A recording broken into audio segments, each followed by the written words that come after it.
Hello. Hello.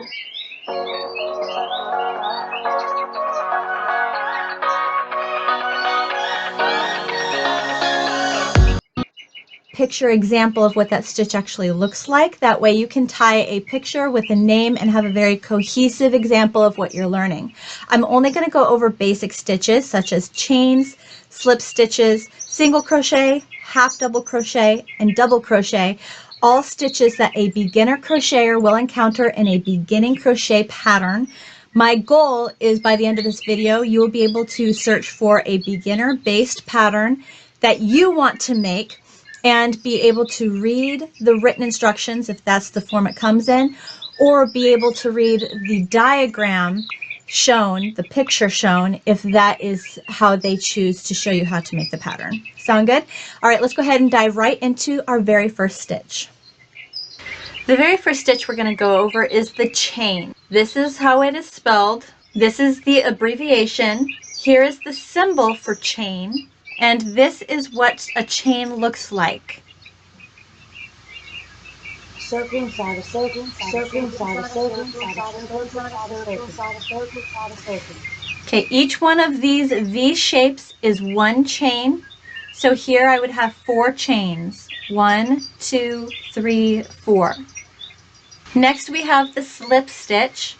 Here is the abbreviation. Here is the symbol for a slip stitch. And then here is what a slip stitch actually looks like. You will enter your crochet hook into the stitch, yarn over, pull through, and pull that yarn through the first loop on your crochet hook, and that is a slip stitch.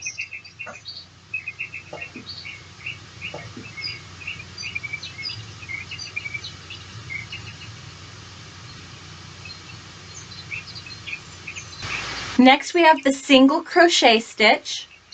Here is the abbreviation for single crochet. Here is the symbol for a single crochet. And this is what a single crochet stitch actually looks like. You insert your crochet hook into the stitch, yarn over, pull through. You'll have 2 loops on your crochet hook, yarn over, pull through both loops, and that is one single crochet.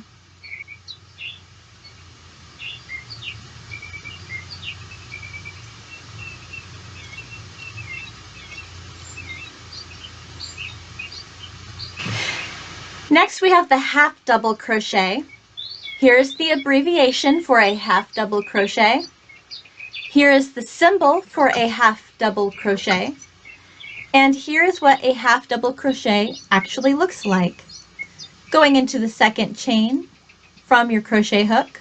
So 1, 2, yarning over, insert your crochet hook, yarn over, pull through. Got 3 loops on your crochet hook, yarn over, pull through all 3, yarn over, insert your crochet hook into the next stitch, yarn over, pull through, yarn over, pull through all 3,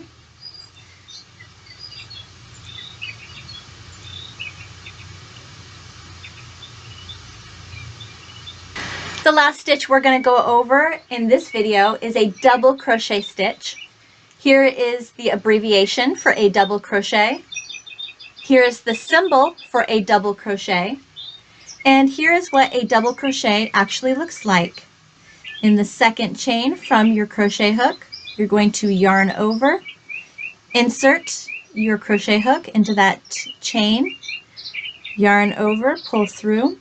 You'll have 3 loops on your crochet hook, yarn over, pull through only the first 2.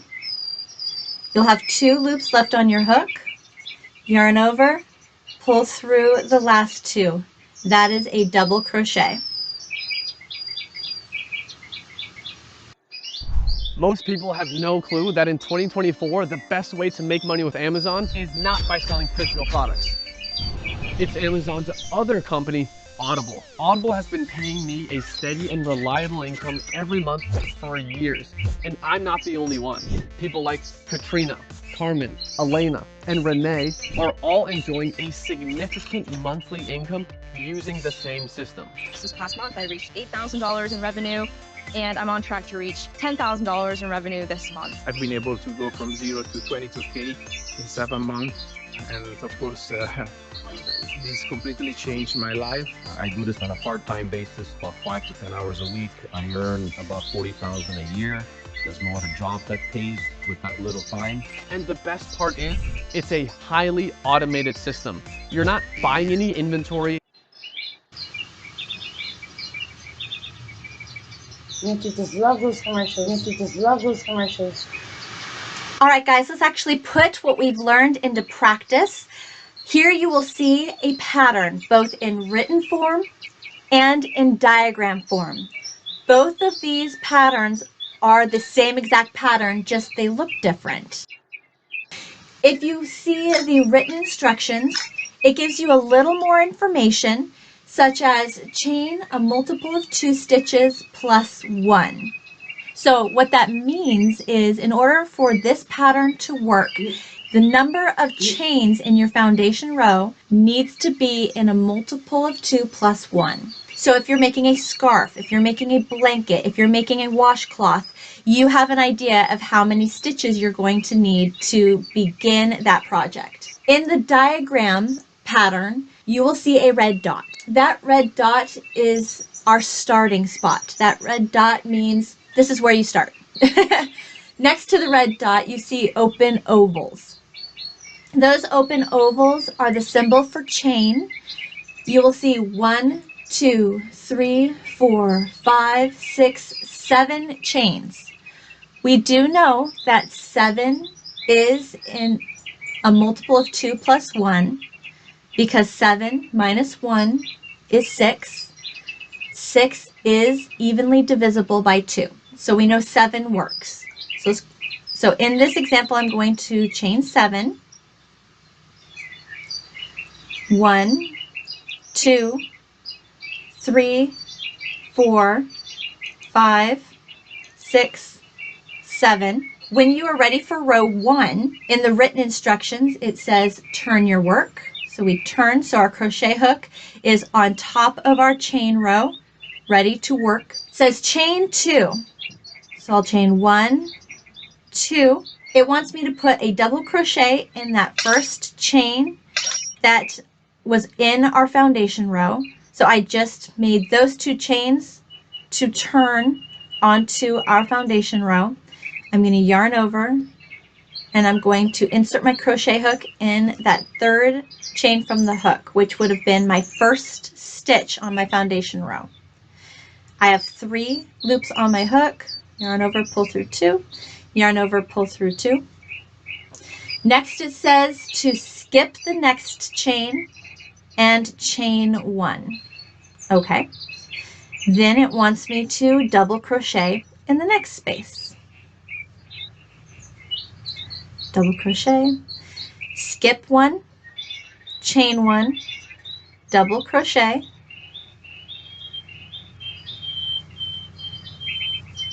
skip 1, chain 1, 1 double crochet in the last space. Perfect. Okay, now let's look at our diagram. In our diagram, it shows a 1 with an over arrow. That arrow indicates what direction we are going in our work. 1 recommends row 1. It shows 2 blank ovals to begin, which is our first chain 2 that we did. Then it has the symbol for a double crochet in the very first chain of that foundation row, or you could identify that as the third chain from the hook. 1, 2, 3.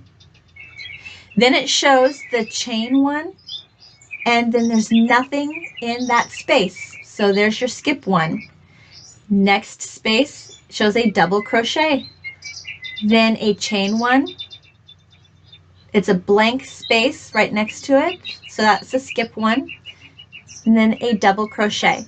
What I like about the diagram is it really keeps you in line of knowing where you're putting what stitch. It really helps. Okay, so now when we are ready for row 2, let's go to the written instructions. It says turning our work. So we turn our work. It says chain 2. So I'll chain 2, 1, 2, and then double crochet in double crochet. So going to put a double crochet on top of the last double crochet. Then it says skip 1, chain 1, and repeat. Double crochet on top of double crochet. Skip 1, chain 1, double crochet on top of double crochet. Skip 1, chain 1, and 1 double crochet in the last space. Great. Okay, now let's look at our diagram. Row 2 with the over arrow indicating we're going the opposite direction now. Says to chain 2 to begin with, which is what we did. We chained 2. It shows us the double crochet symbol right on top of the last double crochet symbol, so you know exactly where to put that stitch. Then it shows the chain 1 and nothing in that other chain 1, so that's a skip 1. And a repeat, double crochet on top of double crochet, skip 1, chain 1, on top of skip 1, chain 1, all the way across. Okay, let's look at the written instructions, and next it says repeat row 2. So we know for the rest of this pattern, we are just going to repeat row 2. When we look at our diagram, the third row shows another number 2 with an arrow pointing the direction that we will be going. The reason why it repeats the number 2 is because it wants you to repeat what you did in row 2. And then again, it shows a chain 2. It shows double crochet on top of double crochet. And then it shows chain 1, skip 1, and then double crochet on top of double crochet. So that is one example of what the pattern would look like in both written form and in diagram form. Let's check out one more. In this example, we're going to do the crumpled griddle stitch. If you look at the written instructions, it says it wants a chain in a multiple of 2 stitches plus 1. So that helps us to identify how many stitches need to be in our foundation row for our project. If you look at the diagram, we see the red dot, and the red dot indicates where we start. Next to the red dot, we see our open ovals, which is the symbol for chain. So we have 1, 2, 3, 4, 5, 6, 7 chains in our example. So let me make 7 chains for our example. 1, 2, 3, 4, 5, 6, 7. In our written instructions, it says row 1, turn. So I'll turn my hook so I'm now facing the work. It says chain 1. So I will chain 1, and then it says single crochet and then double crochet across. So in that first space, I will single crochet. Next space, I will double crochet. Next space is a single crochet and then double crochet. Single crochet, double crochet, and ending with a single crochet.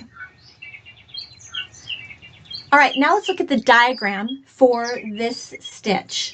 We see the red dot where we start. We see all of the open ovals, the 7 open ovals, which indicate the foundation row. We see number 1 with an over arrow, which indicates where row 1 is and what direction we are going. It starts with an open oval. It starts with a chain, which would be our turning chain to get onto row 1. Then it shows the plus sign, which is a symbol for a single crochet, and it shows where to put that single crochet.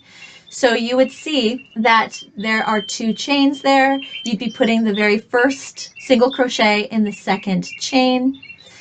Next stitch, is a double crochet, and it shows you exactly where you're going to put it in the next chain. Next stitch is a single crochet in the next chain, then double crochet, then single, then double, and single. Again, the diagram is very, very helpful in identifying where you're actually putting that stitch. Make sense? Okay, row 2, let's go to the written instructions. It says to turn our work. It says to chain 1, so we will chain 1. Then it says single crochet in the single crochet and double crochet in the double crochet. Okay, so that was a single crochet, so I'm going to put a single crochet on top of single crochet and a double crochet on top of double crochet. If we look at our diagram, we will see the number 2. We will see the over arrow, and that indicates row 2. It indicates which direction we're going. You will see how it starts with an open oval, which is our first chain, our chain 1, to get to the second row. And then you will see how they have a plus sign over the plus sign, which is a symbol for single crochet over a single crochet. And then the double crochet symbol is right over the other double crochet symbol. So you see what the symbols are, you see where the stitches would go. It is just very easy to follow. So you will know, oh, next stitch is a single crochet, it goes right onto the last single crochet. Next stitch is a double crochet, it goes right on top of the last double crochet. And you're going to end with a single crochet. Perfect. Okay, let's go to row 3. What's next? Well, in the written instructions, it just says repeat row 2. Okay, let's go to our diagram. In the diagram, the next row shows another number 2 with an over arrow, which again indicates you're just going to repeat what was instructed in row 2, but you're going to go in this direction now. And then it shows the pictures. Chaining 1, turning our work, single crochet on top of single crochet, and double crochet on top of double crochet, and so forth across the work. All right, guys, those are 5 basic crochet stitches that you will encounter in reading a basic beginner crochet pattern. I really hope this video helps at least get you started or aid you in the process of reading crochet patterns. And of course, if you have any questions at all, feel free to comment below, or you can contact me via my email or any of my social media contacts, which are all located in the notes section below this video. I hope you liked this video. If you did, please push the thumbs up button. And if you haven't yet, subscribe to my Thank you. And check another one. And check another one.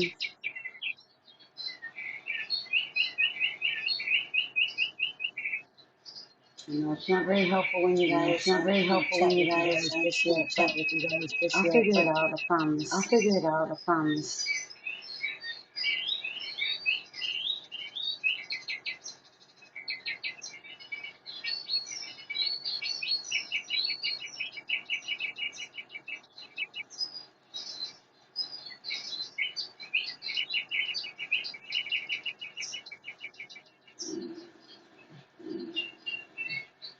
What should we do, guys? What should we do, guys? What should we do? We should do 3. I picked some. I picked 3 for us to use. Observe and learn from. Observe and learn from. Okay. Well, these are cute. So these are cute. So we'll see both of them.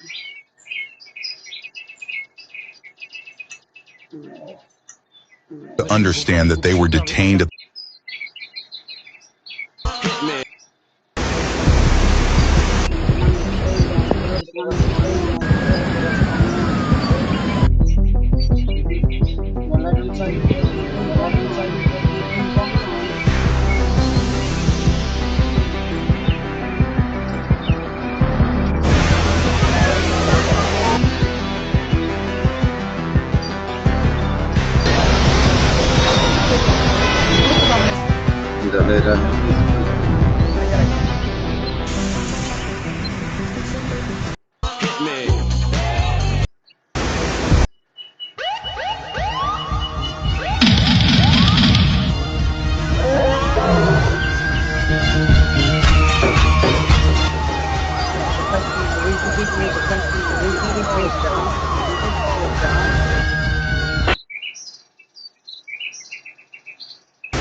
$88,000. No inflation. This is war.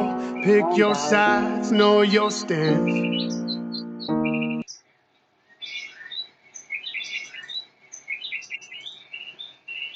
On Dr. Cholakian. I can't do politics. I can't do politics.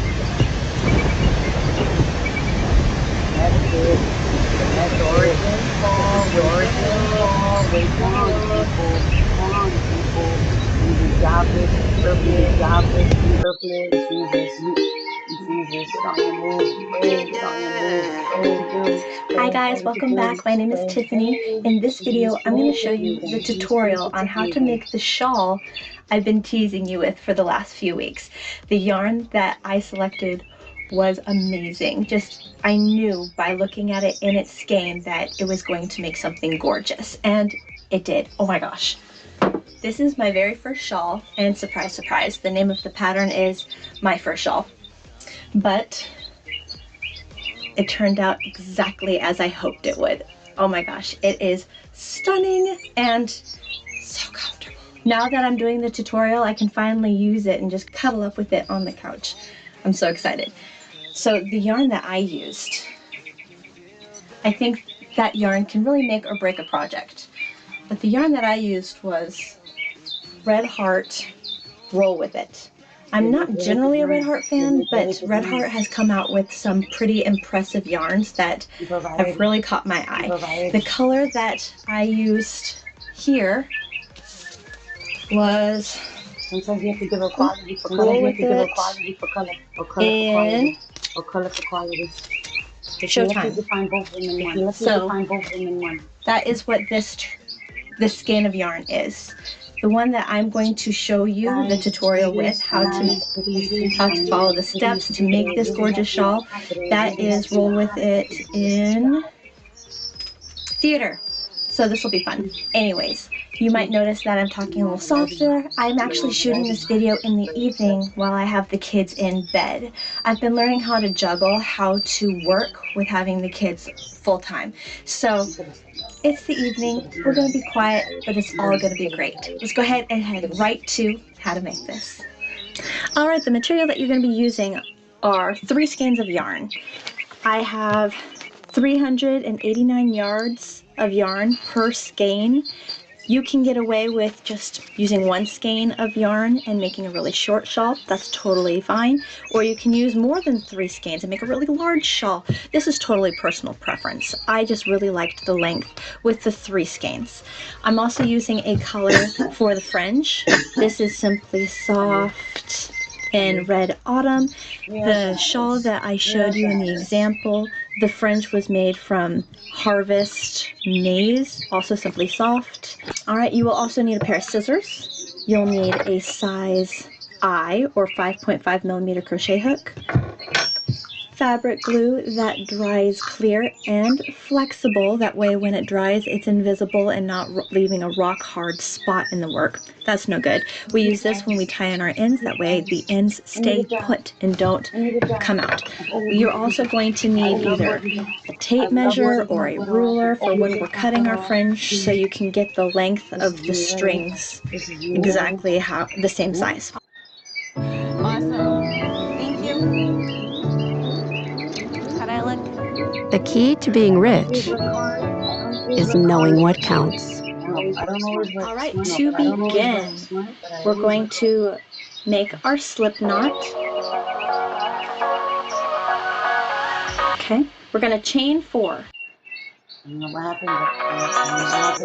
That has a very crochet baby blanket.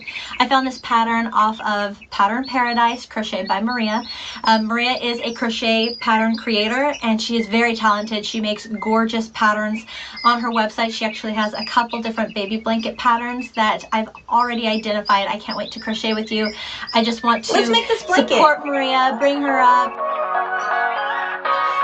bring traffic to her website, really show her some love because she is a very talented woman, and just want to make sure more and more people know who she is and what she has to offer. This pattern she created, she calls the Essentials Baby Blanket. I added onto the name and call it the Essentials Baby Blanket Sleepy Baby, just because I use a different color palette that has a very calming color palette for Sleepy Baby. I've actually made this blanket 3 different times. The first one was a baby gift that I made for a friend. Here's a picture of it right here.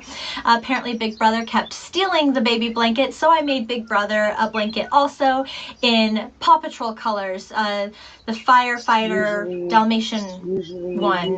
What's his name? Help me out. So I have a picture of some of the color variations that I was thinking in my head, how I could make the blanket. I forgot to take a picture of the actual blanket itself. That was my bad, but you get an idea of how my brain was working on how I wanted the blanket to look. So this is the 3rd time I've made this blanket. It's super easy, super fast. The pattern for this blanket, if you go right under this video, click the down arrow and open up my notes section, underneath patterns, I have a link to Maria's website that will take you directly to this pattern.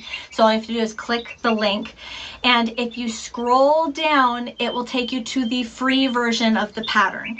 There is an option where you can purchase an ad-free version. So if you want to just have the pattern able to print out or look at that doesn't have any ads in it, you can purchase. Ladies and gentlemen, I knit for open ear and helping hands and gifted hands I pretty much make everything for open ear can be distributed to other nonprofits that are affiliated with family shelters, domestic violence shelters. Any way that we can help, we greatly appreciate it. Unfortunately, YouTube does not allow us small channels to have a super chat channel. So what I will do is I will include this QR code here. Anything that you send there, you can title HFNY or gift for Mrs. Carol. If I ever see anybody donate anything, I will match it less than $1,000 or something. After I match it, I will then make and produce a video for you guys to see me getting her, and maybe even, of course, she's recuperating from cancer treatment. So I don't want to necessarily videotape that part, but if I can videotape any part of her happiness around the gift, even her holding the gift or something of the sort, then I'll be more than happy to produce that for you guys. Yeah. So I volunteer my time by knitting scarves and hats for Hope New York. Each scarf usually takes me anywhere from 7.5 to 9 hours, depending on the scarf material and my speed. Yeah. So we usually meet with her once a month to submit all of our videos.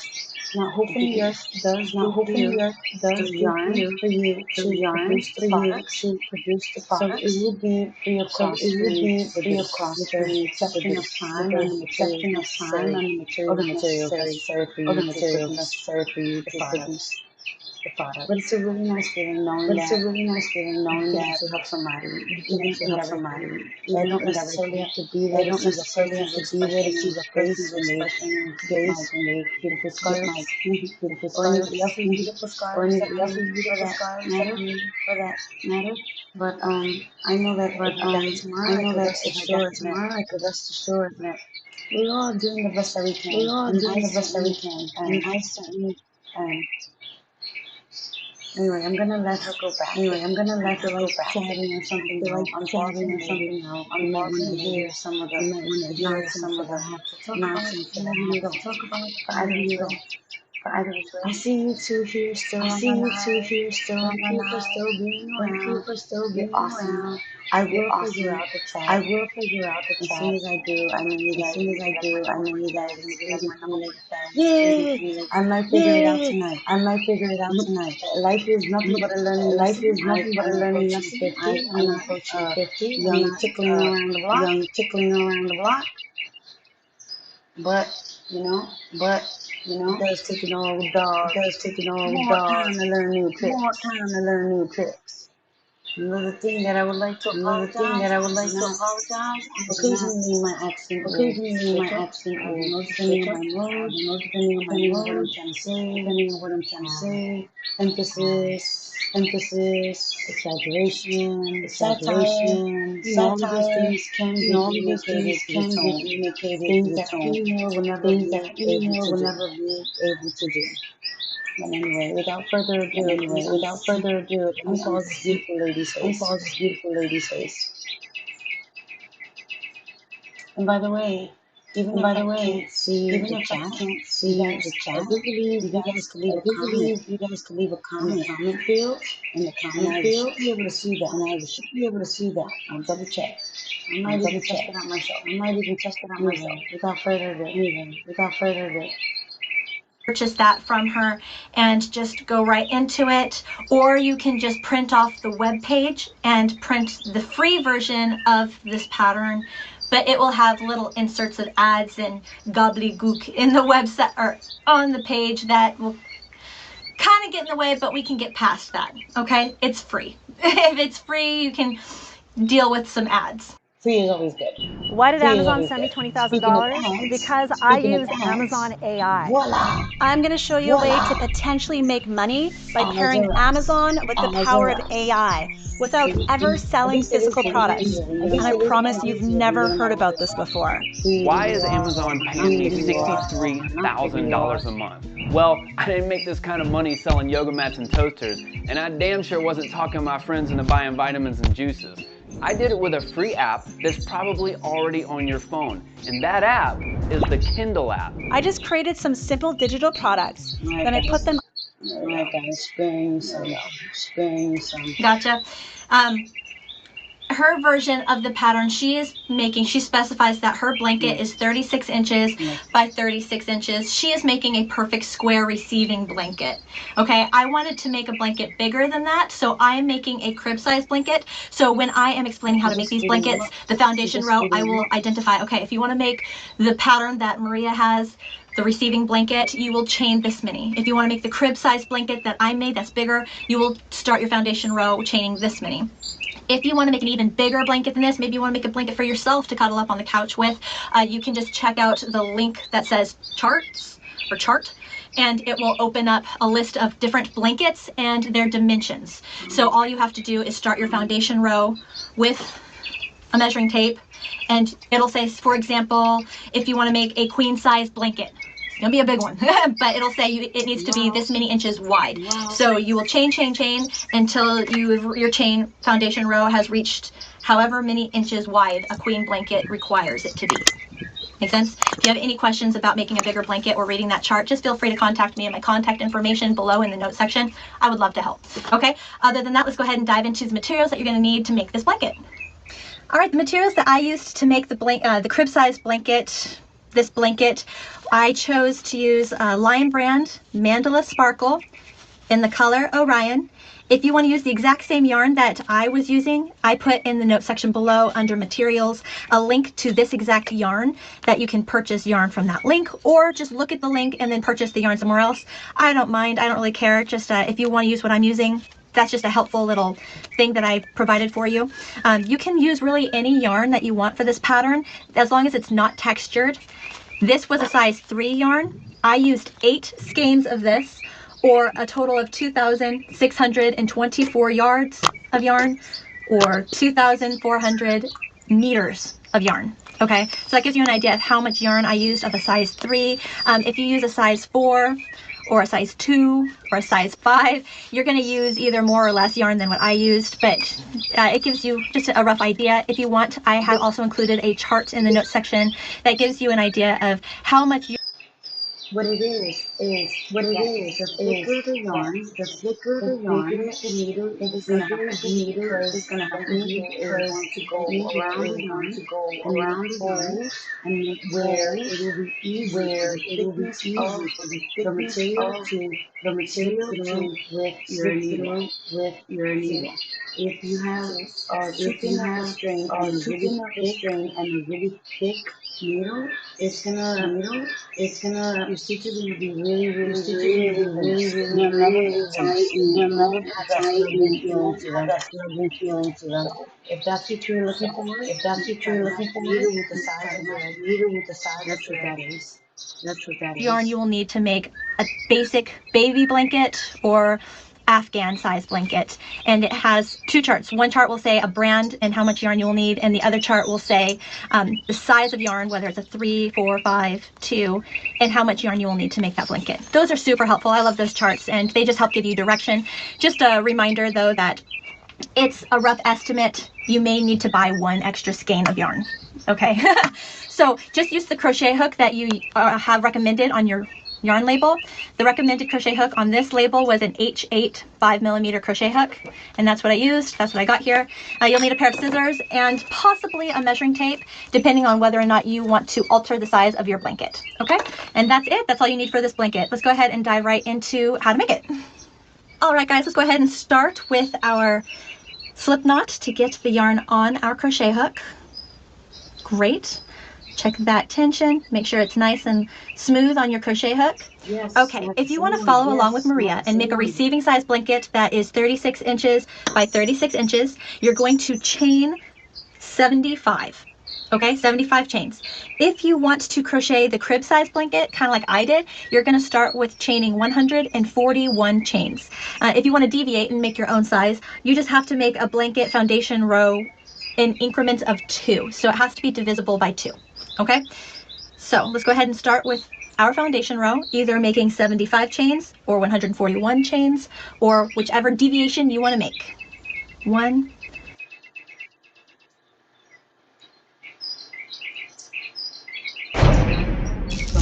Every Halloween, she copies me, but at Michael's, we can be different.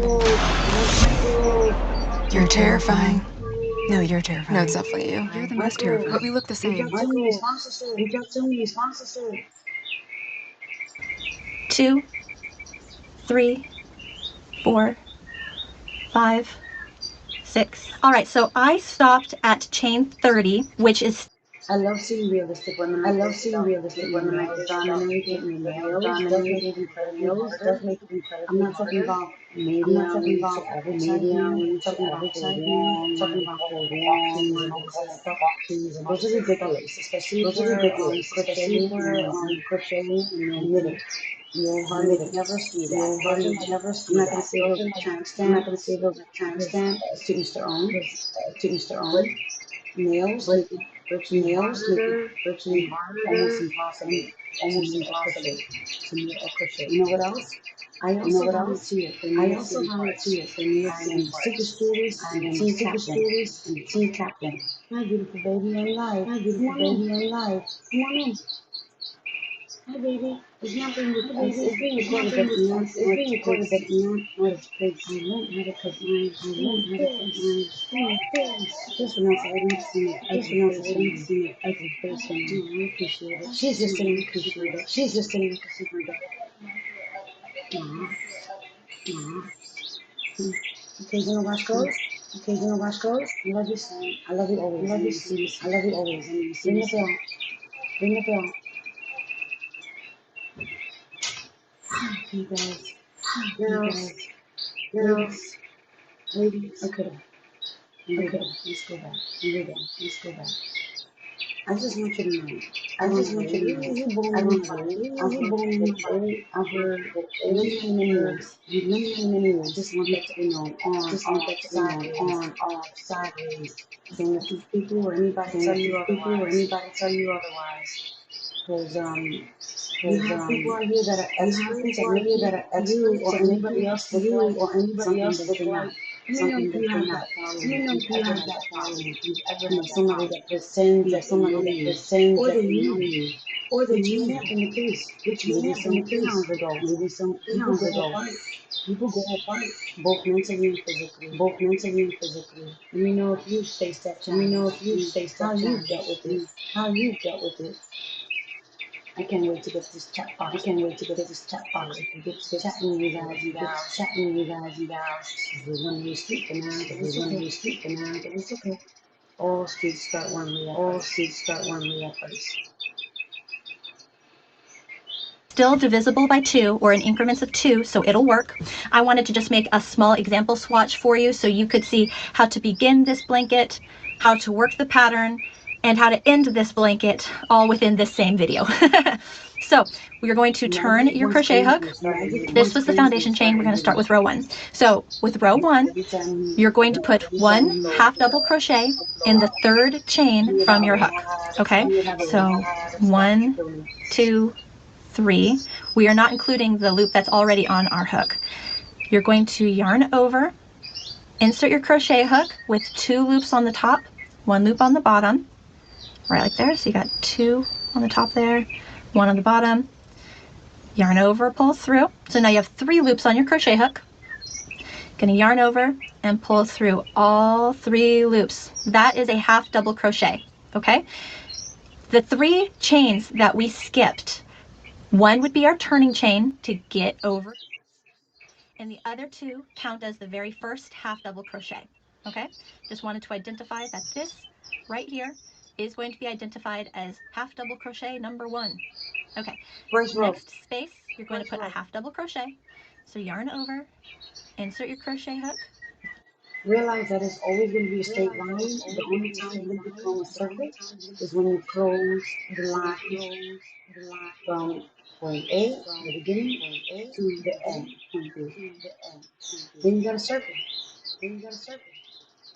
2 on the top, 1 on the bottom, yarn over, pull through, yarn over, pull through all 3. There's your next half double crochet. Row 1 of this blanket is just putting 1 half double crochet in each chain all the way to the end. Okay, so go ahead and finish row 1 and I will meet you at the end. Yay!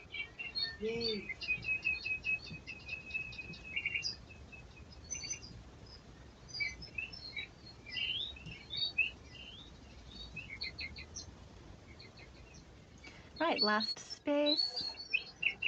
1 last half double crochet right there. Perfect. Okay, you're going to chain 1, going to turn our work. All right, you're going to put 1 half double crochet in the first space. So yarn over, insert our crochet hook right in the side there so that there's 2 loops on the top. Yarn over, pull through. Got the 3 loops on our crochet hook now. Yarn over, pull through all 3. Perfect. Okay, we're going to skip 1 space. So we're going to skip you, go straight into the next space. We're going to put 1 single crochet. So 1 single crochet. And then in that same spot, we're going to put a half double crochet. So yarn over, insert in that same spot, yarn over, pull through, yarn over, pull through all 3. Great. We're going to skip the next spot. In this spot, we're going to put a single crochet and a half double crochet in that same spot. All right, skip the next one, next space, single crochet and half double crochet, same spot. And that's going to be the repeating pattern, guys. So skip 1, next one, single crochet, half double crochet, same spot. Skip 1, next one, single crochet, half double crochet, same spot. Again, skip 1, next one, single crochet, half double crochet, same spot. And that's the repeating pattern. Go ahead and keep working that all the way across to the end. So skip 1, next one, single crochet, half double crochet in the same spot.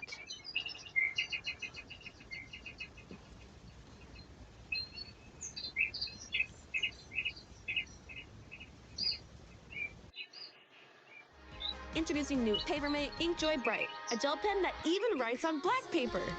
Because my favorite color is every color, and my mood is always joy. Feel the joy of Ink Joy. Gel pens by Papermate. Oh, life was always like a commercial.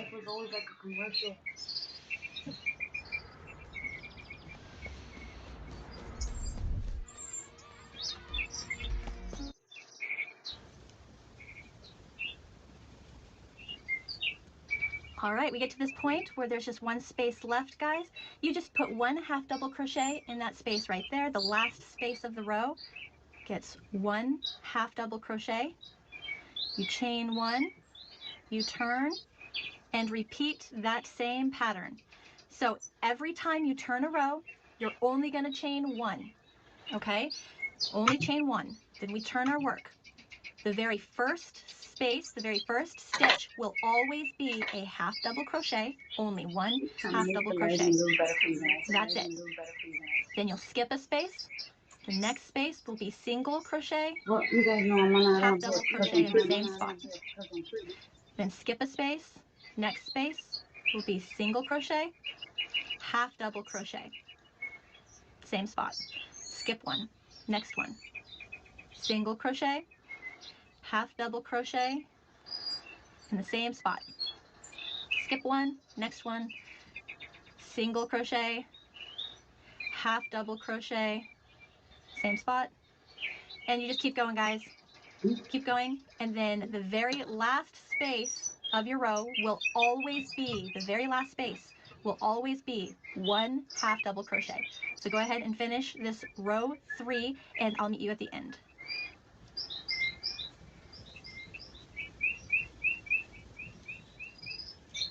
Okay, last space is one half double crochet. Perfect. All right, guys. So that is the repeating pattern. Every row. Once you finish it, you will chain one, only one, turn your work. Okay, each row will begin the same way. One half double crochet in the first space, then skip one. Next one will be one single crochet and one half double crochet, and then skip one. Next one, single, half double. And repeat that all the way across. Last space will always be one half double crochet. And that's it. That's the pattern, guys, for the entire work. If you are working the receiving blanket that Maria is explaining, you're going to repeat every row for the next 63 rows, okay? If you are making the crib size blanket, you will continue this process until you have reached 216 rows. All right, guys, next.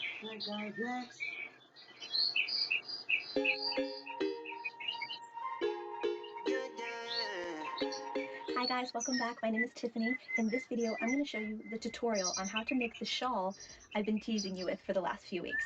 The yarn that I selected was amazing.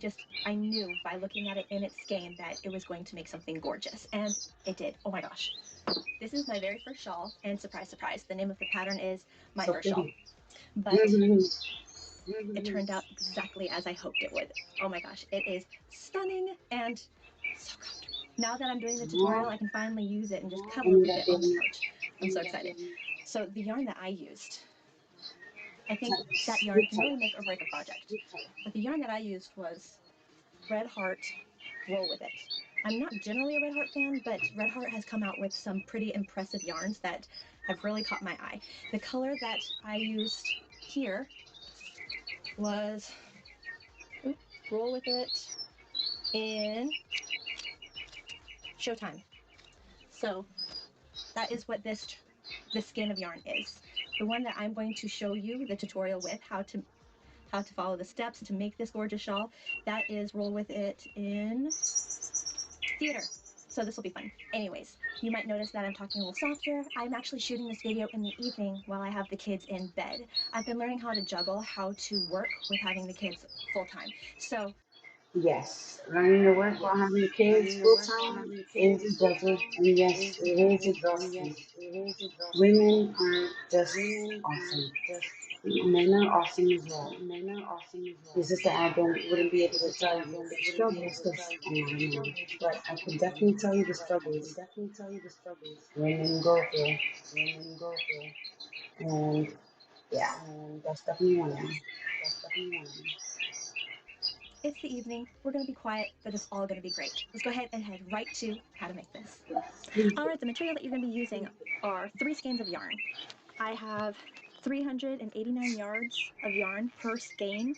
You can get away with just using 1 skein of yarn and making a really short shawl. That's totally fine. Or you can use more than 3 skeins and make a really large shawl. This is totally personal preference. I just really liked the length with the 3 skeins. I'm also using a color for the fringe. This is Simply Soft in Red Autumn. The shawl that I showed you in the example, the fringe was made from Harvest Maize, also Simply Soft. All right, you will also need a pair of scissors. You'll need a size I or 5.5 millimeter crochet hook, fabric glue that dries clear and flexible. That way when it dries, it's invisible and not leaving a rock hard spot in the work. That's no good. We use this when we tie on our ends. That way the ends stay put and don't come out. You're also going to need either a tape measure or a ruler for when we're cutting our fringe so you can get the length of the strings exactly the same size. All right, to begin, we're going to make our slip knot. Okay, we're going to chain 4. 1, 2, 3, 4. Slip stitch into that first space. So I will put 2 yarns on the top, 1 on the bottom, yarn over, pull through, all the way through. You're going to chain 2, 1, 2. Now you're going to put 5 double crochets inside that hole that we just created. Okay, so yarn over, insert our hook inside that hole, yarn over, pull through, And then the words too hot. pull through. Okay, 1 double crochet, Mama made miracles every Thanksgiving. 2, 3, 4, 5, chain 2, 1, 2, and then 5 more double crochets inside that same hole. 1, 2, 3, 4, 5. Perfect. Okay, chain 2. Turn your work so now it's facing this way and I'm facing my work ready to go. Going to double crochet in the back loop only of the first space. So yarn over, look at the top of your work where you see those V's. Going to insert your hook in the back loop, yarn over, pull through, and then double crochet. Going to go ahead and double crochet, 1 double crochet in the back loop only, all the way to this spot right here, right before the chain 2. So yarn over, back loop only, yarn over, back loop only, yarn over, back loop only. Still on that first row. First row is always the hardest to do because Great. Okay, so inside this chain 2 spot, we're going to put a double crochet. Just stick your needle right in that hole. So double crochet. Now a treble crochet. So yarn over twice on your hook. Insert your hook, yarn over. So now you have 4 loops on your hook. Then yarn over, pull through 2. Yarn over, pull through 2. And yarn over, pull through 2. Perfect. Chain 2. Going to do another treble crochet. So yarn over twice, insert your hook, yarn over. There will be 4 loops on your hook. Yarn over, pull through 2. Yarn over, pull through 2. Yarn over, pull through 2. Perfect. Now double crochet inside that hole. Yarn over. Perfect. We are done with that corner spot. Now go ahead and double crochet in the back loops only of the next 1, 2, 3, 4. There's going to be 5. So 4 spots. So here we go. Yarn over, back loop, 1, yarn over, back loop, 2, yarn over, back loop, 3, yarn over, back loop, 4. But we know we put 5 in this section. Well, that 5th one is kind of hidden right there. Okay? So you might have to separate your stitches a little bit to see, there it is. Also, it's a good idea to keep count. We knew that we put 5 here. I only have 4. 1, 2, 3, 4. So I know I have to have a 5th there. So yarn over, find that V. There we go. 1. You're going to put 2 double crochets in that 5th space though. 2. Perfect. So here is what the pattern is going to continuously look like for the rest of this shawl. You're going to chain 2, turn. You're going to double crochet in the back loops only in each space all the way down until you get to that chain 2 spot. Okay? Then on the other side, you're going to double crochet in the back loop only all the way up until you hit that last one, and then you're going to put 2 double crochets in the last one. Okay? So let's do that together. Yarn over, back loop only. 1, back loop. 2, 3, 4. This reno will absolutely be worth it. It's in mint condition. Totally worth it. So, what do you think? It's worth it. Okay, let's see how we can do it. There are trucks, then there's the truck, GMC Sierra. Available with the V8 engine. Girls. 5, 6, 7, and 8. Just following every stitch, the very top of it, back loop only is going to get another stitch. Okay, in the corner is going to be double crochet, triple crochet, 2 chains, treble crochet, double crochet. So, double, treble, chain 2, treble, and double. Okay, then just double crochet, back loop only, all the way over.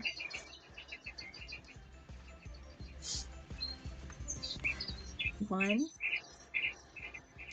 2,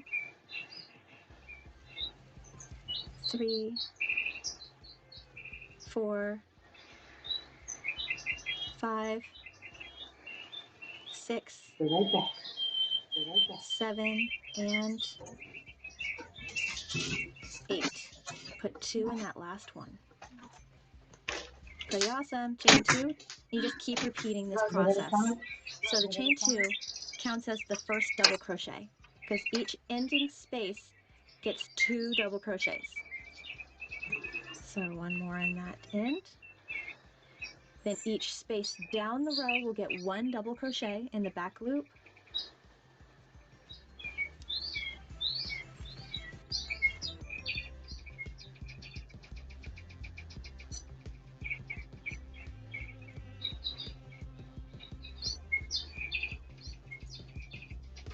And each middle piece will get a double, treble, chain 2, treble, double.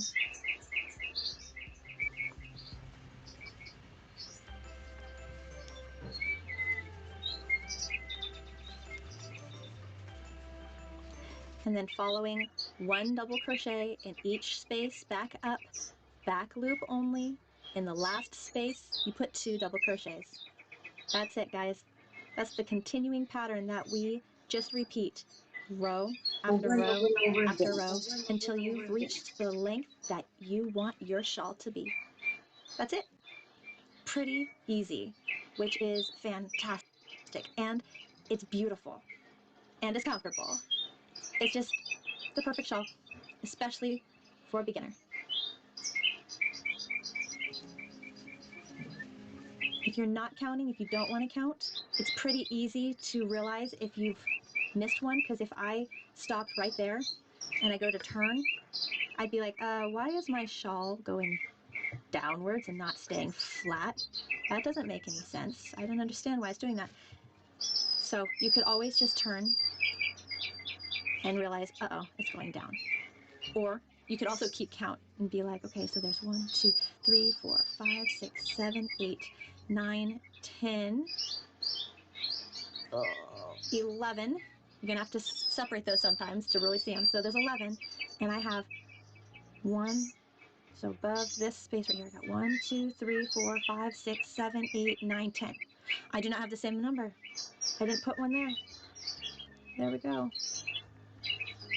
And we put 2 in that last space. Okay, so keep in mind to count if you are not one to easily identify that, oh, I turned too soon.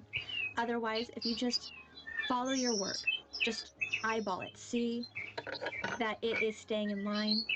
This is one of those projects that you can easily do without counting.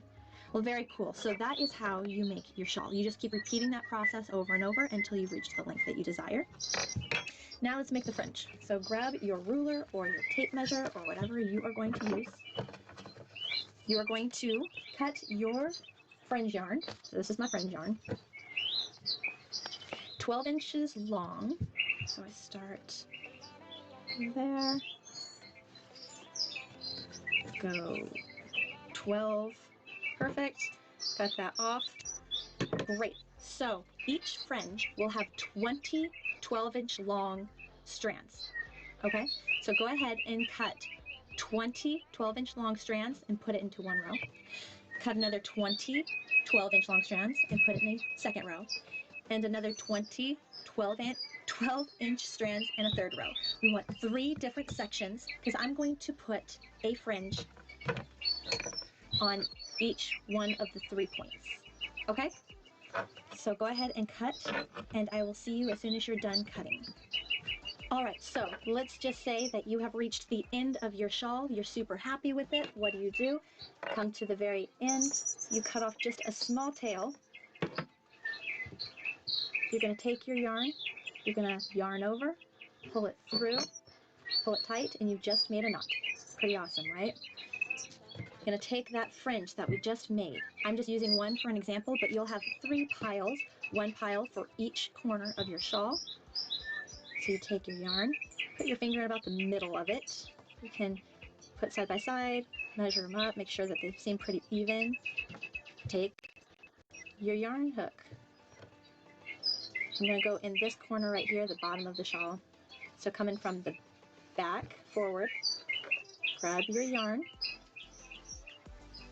pull it through that hole, give it a good gap, and then I'm going to remove the yarn hook. I'm going to put my fingers right in there and grab that yarn and just pull it through. And when you pull that yarn, it tightens the knot like that.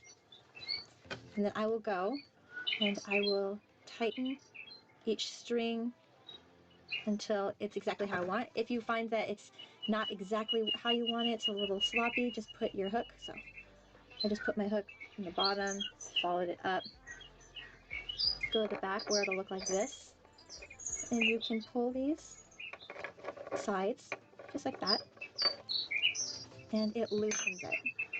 And then you can go back and be like, okay, I really want to position this maybe like that, more, pull it however you need.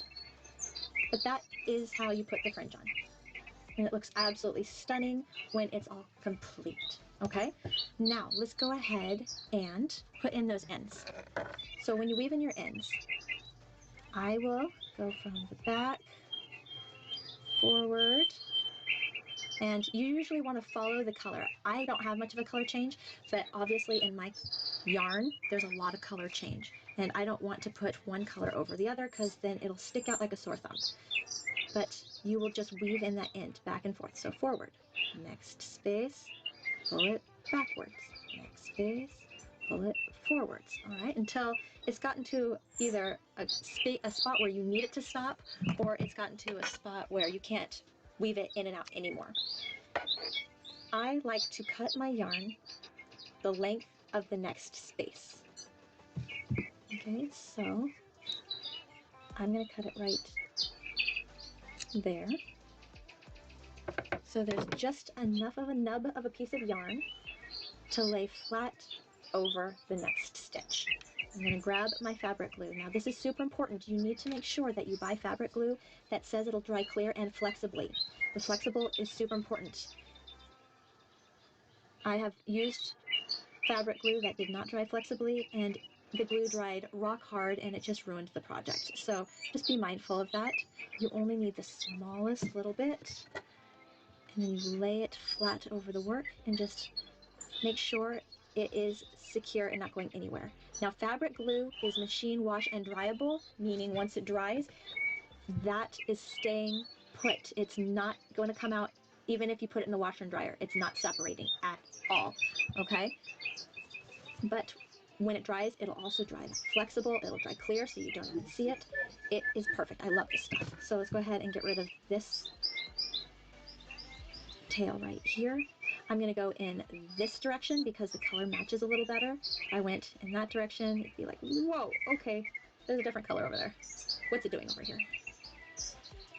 And just weaving in and out, back and forth. All right, here we go. So, gonna grab our scissors. I'm gonna bring the yarn back up this way so it matches the color. There's a color match. Okay, take your fabric glue, just a little bit. Looks like my glue is kind of exploding out of the top a little. Cap that. And just kind of pet it forward. There we go. That's it. And then it looks perfect. It looks complete. And it's beautiful. Oh my gosh, guys, it's so pretty. Yay. Ah, love it. Can't wait for you to do this. So what did you think? I hope you had a lot of fun learning this shawl tutorial. I found that it was very easy and it could make up really quickly, which I was very grateful for because I had to make this shawl very quickly to have it done in time for this tutorial. But I also found that this project was one that you could slow down and take it easy. Pull this project out while watching a movie or a TV show and really relax and de-stress and just go. You don't have to worry about counting. You don't have to worry about following any particular pattern other than just knowing, hey, I gotta do a double crochet back loop only, add 2 on the ends, and in the middle it's just double, treble, chain 2, treble, double. It's the same thing over and over and over, and once you have repeated yourself enough times, you just don't even think about it anymore. And sometimes those projects are so great. So I really hope that you enjoyed learning this crochet pattern. I hope that you had fun. If you did, please give me a like. If you haven't yet, make sure you subscribe to my channel. I have so many videos to show you, and they include how-to videos, how to sell your crochet, how to manipulate a pattern to make it more customized to you, and also Hi guys, welcome back to my channel. My name is Tiffany Hansen. Thank you so much for joining me today. In this video, I'm going to show you how to make my Sugar Plum Fairy blanket. If at any point in this video you do like what you see, please push that thumbs up button. And if you haven't yet, subscribe to my channel and click the bell. That way you don't miss any of my videos. I try to release a brand new video every single Friday covering a wide range of different types of crochet projects. And you're not going to want to miss out. At the very end of the video, so you're going to want to stick around, I actually listed out all of the possible different types of blanket measurements that you could possibly make this blanket in, and I will include an approximate foundation row chain count, along with approximately how many rows you will need to make. And here's the kicker, I'm also going to include approximately how many skeins of yarn or how many yards of yarn you will need to make that blanket. I figured that out for you for this blanket, and I'm really excited. So if you are curious at all about any of that information, you're going to want to stick around to the very end of the video where I have made a chart that I'm going to stick on the end. And if you want, you can pause the video and find the blanket size you want to make, gather up all of your information, all of your materials, and be ready to go. All right. I will also include a link in the notes section exactly how to follow the pattern for this blanket if you choose to make this blanket in the future, as well as I will include a link so you can print out the chart and have it forever if you want. So let's go ahead and dive right into what materials you're going to need to make this Sugar Plum Fairy blanket. The materials that you're going to need to make the Sugar Plum Fairy blanket will include a size 5 weight bulky or chunky yarn. In the case of this particular blanket, I used I Love This Chunky yarn in the color Heathered French Lilac. And that gave me that beautiful purple color that I made this blanket in, but really you can use whatever color that you like as long as it is the size 5 bulky chunky weight yarn, okay? You're going to need a crochet hook, size P or 11.5mm crochet hook, and a pair of scissors.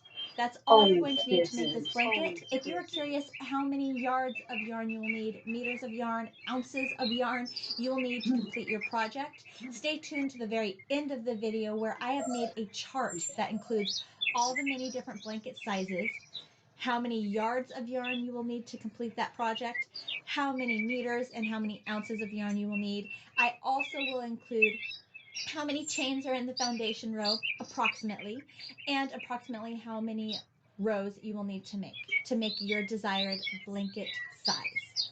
It's so great. No matter what kind of butt you got, Huggies has more curves and an outstanding active fit. We got you, baby. For work, play, and every day, upgrade with over 1 million parts and accessories and bring your truck to life. Real truck. Okay, so once you've gathered all of your materials, let's go ahead and start making this amazing Sugar Plum Fairy blanket. We begin with our yarn and our crochet hook, starting our project with a long enough tail to weave in the end at the end of the project. So I give myself about 3-4 inches, and then I create my slip knot, attach my crochet hook, How long have you been knitting and and we are ready crocheting? to go.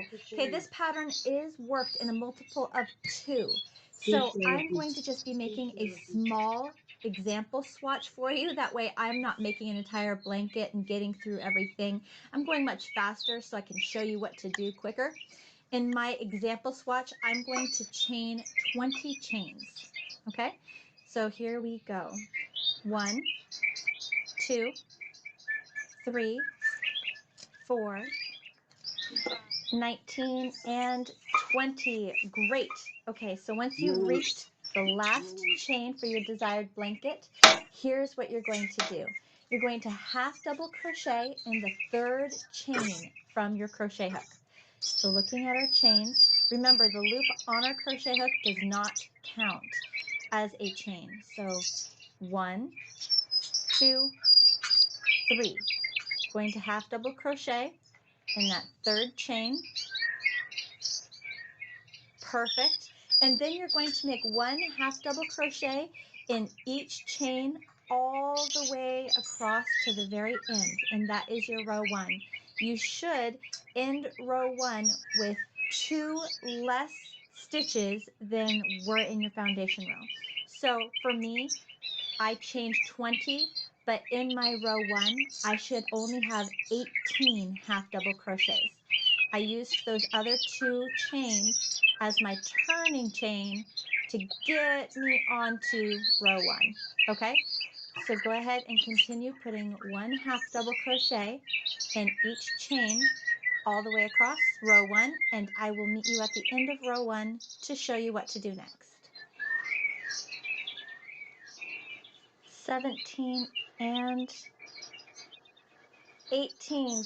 Great. Okay, once you have made your very last stitch for your row 1, we're going to chain 2, 1, 2, turn our work, and now we are all set up to do row 2.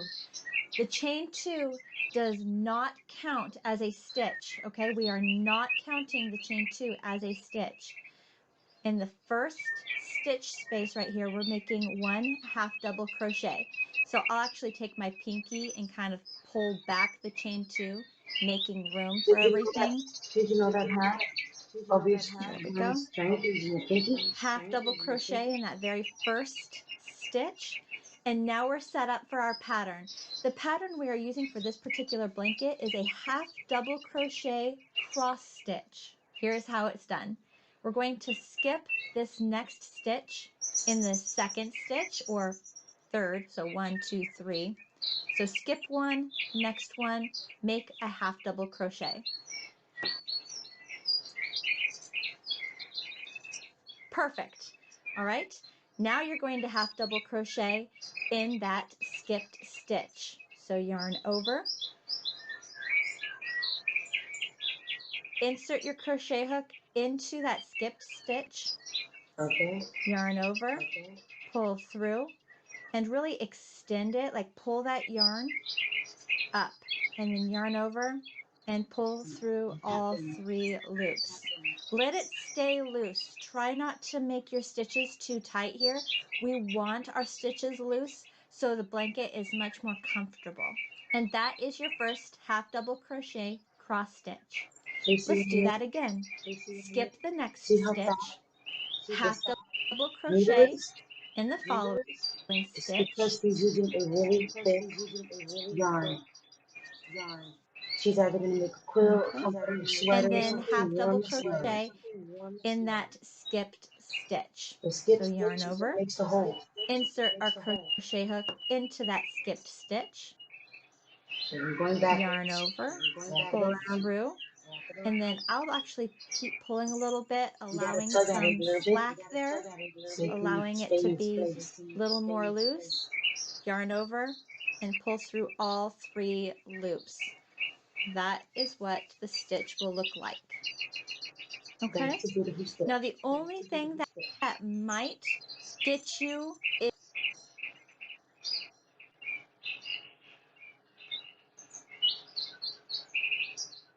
is the stitch that we started with might look like a regular stitch, but what you don't see, Oh my gosh.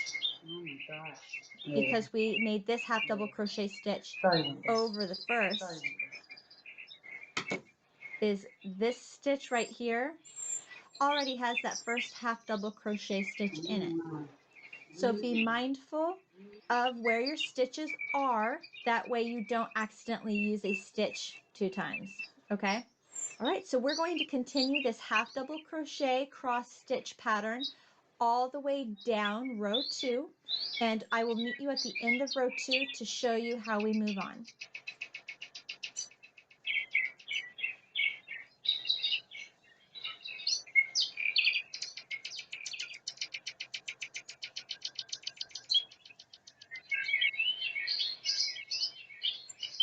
You by Kotex balance pads have a raised center that absorbs 2 times faster. Even faster than you change your mind about your friend's ex. There was just something about Josh that was so... We're dating again. Good. You by Kotex, a pad that rises to the occasion. Okay. I need a job that rises to the occasion. I can edit. Over 8 years, I have another YouTube channel, 18,000 subscribers. But I Okay, keep last seeing that 3 the stitches here. monetized. Okay, so People are skip not one, that heavy next into one, half double get crochet, well, and I hope you stay strong, motivation half shorts. double crochet in the skipped stitch. So that's why I You started should be doing left other with channels, just 1 exploring stitch other avenues. left over remaining. You're She going to keeps half double moving. crochet in that last stitch. And that's it. You've just closed off row 2. Row 2 is done. Okay, to move on to row 3, you're going to chain 2. And this is the repeat pattern for every single row here on out to finish your project. Yes, there's a lot of After repeating. every single row, you will chain 2. 1, But it's all worth it in the end. 2. You will turn your work. You turn your Every work. single row, you will put 1 half double crochet in the very first stitch. Great. And then continue on doing the half double crochet cross stitch pattern for every single row. It's just repeat, repeat, repeat. Pretty easy. So yarn over, gonna skip one, next one, half double crochet, That's why and then half double crochet in the skipped stitch. when you make people gifts, you Skip have to make one, sure it's next one, appreciated. half double crochet, and half double crochet in the skipped stitch. Do Now not stand. again, the longer you make this And blanket, hold pause just a second. Do not, and I repeat, do not spend months on covers, sheets, scarves, dresses, or anything of the sort when you know the person that you're going to give it to them, if you're going to give it to, is not really going to appreciate it. You're much better off spending all that time knitting a comforter or a quilt and giving it to a homeless person or a person in need and they will appreciate it 1,000-fold more than the person that you consider unappreciated fool would ever appreciate. Those are my 2 cents. That's 2 cents. You're going to have to be mindful to pay attention to your stitches and not use a stitch 2 times. This is something that happened to me a couple times, and so when you reach the very end of your blanket, if you're left with 2 stitches, you know that you accidentally skipped or added too many stitches here in the rest of the work. Because when you get to the very end of your work, you should be left with only 1 stitch remaining, and that 1 stitch is where you put your last half double crochet. And this is where my more 2 cents comes in. This is why I love crocheting, because if you make a mistake, it is nothing. All you have to do is pull the string to unravel. You go back to where you messed up. You start all over again. You don't have to be rocket scientist, and don't make things overly complicated. My brother used to have a saying. He said, "Kiss. Keep it simple, silly."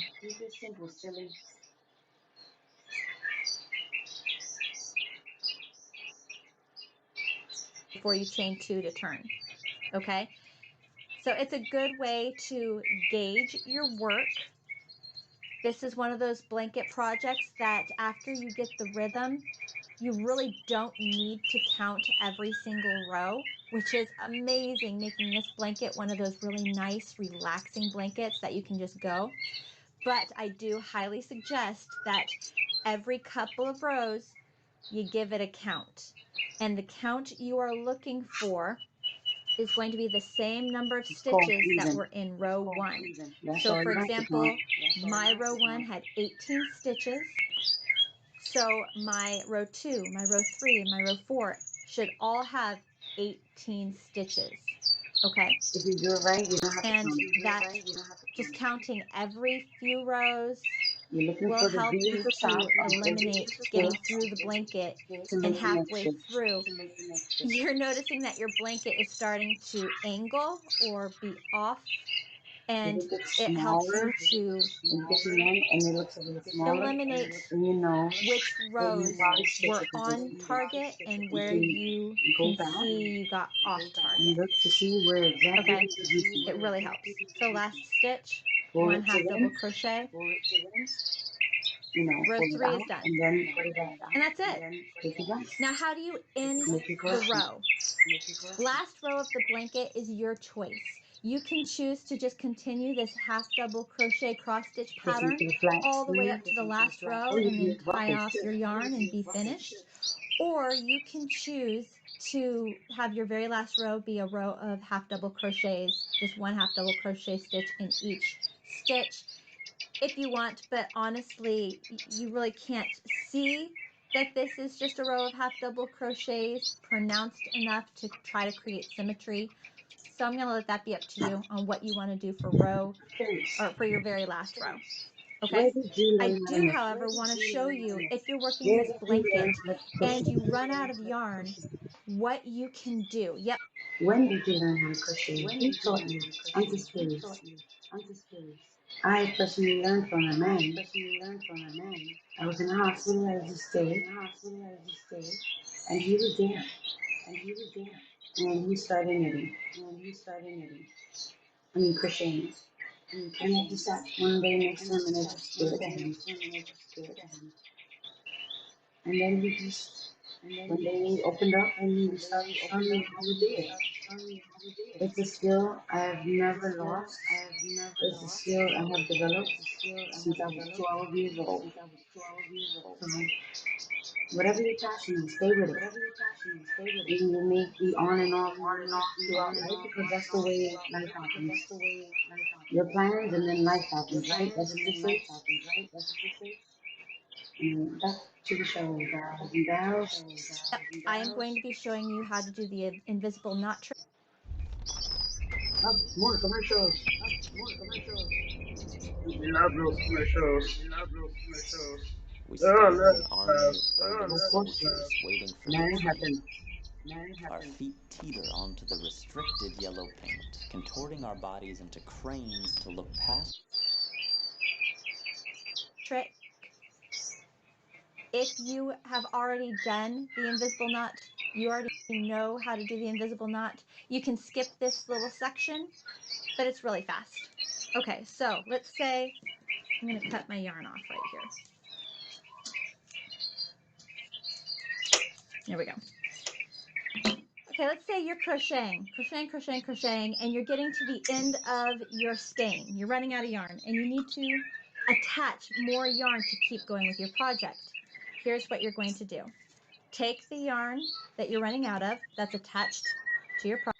You can either just tie it, double tie it from end to end, or you can put this tail towards the end, grab the new string, also put it with the exact same point where you're holding this one in the back.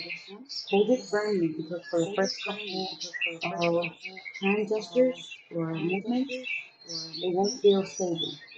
But after you get the next two stitches done, it should be locked in place. You can then later on go back and just double tie it yourself again just for security purposes. You don't want anybody to turn anything to it. You want nothing but great reviews. Raise. Alright, back to the top. Project and stretch it out that direction.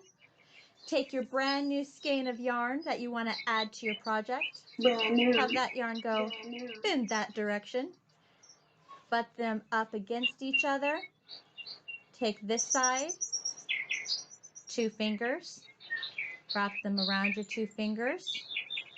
Take the little tail here, wrap it over between your 2 fingers and have it come out facing towards your fingernails. Pull, and it'll create a little knot on this side. Let's make our way over to the other section. 2 fingers, wrap around your 2 fingers, little tail. Take the tail over between your fingers and have it poke out towards your fingernails. Take that side, pull so it forms a little knot there. You got a knot here, you got a knot here. Take this yarn, pull, and this forms the very strong invisible knot. That isn't Kind of going like a slip knot. anywhere. It's super strong. But once you knit it, it's going to stay in Take your place. scissors. You can actually cut these tails really close to the knot and it doesn't go anywhere. I've tried this. I've used this multiple times and that knot is good. Okay, there we go. And then you continue your project without skipping a beat. So let me get through this section, get to that join. Because you're using the same color yarn, here, let me get this. Perfect, okay, stopping. Turning my work over. There's the join. There's the little knot, but it's camouflaged. You can't find it, you can't see it because the yarn is the exact same color. It's also this really nice bulky yarn. So now you can continue on with your work without having any ends to weave in. Yes! And without having anything to address at the end of the project except for your beginning tail and your end tail. That's it. Isn't that a beautiful thing? All right, so now you are off and continuing making your blanket. Stay tuned right after this for the chart so you can decide which blanket you want to make and how much yarn you're going to need for it and how many foundation row chains approximately that you're going to need and approximately how many rows you're going to need to complete your blanket. It is honestly the softest blanket ever. It's amazing, makes for a fantastic gift for an adult, for a baby, for a child, teen. You're going to love this, I promise. All right, you have a lot of fun. Thank you so much for joining me, guys.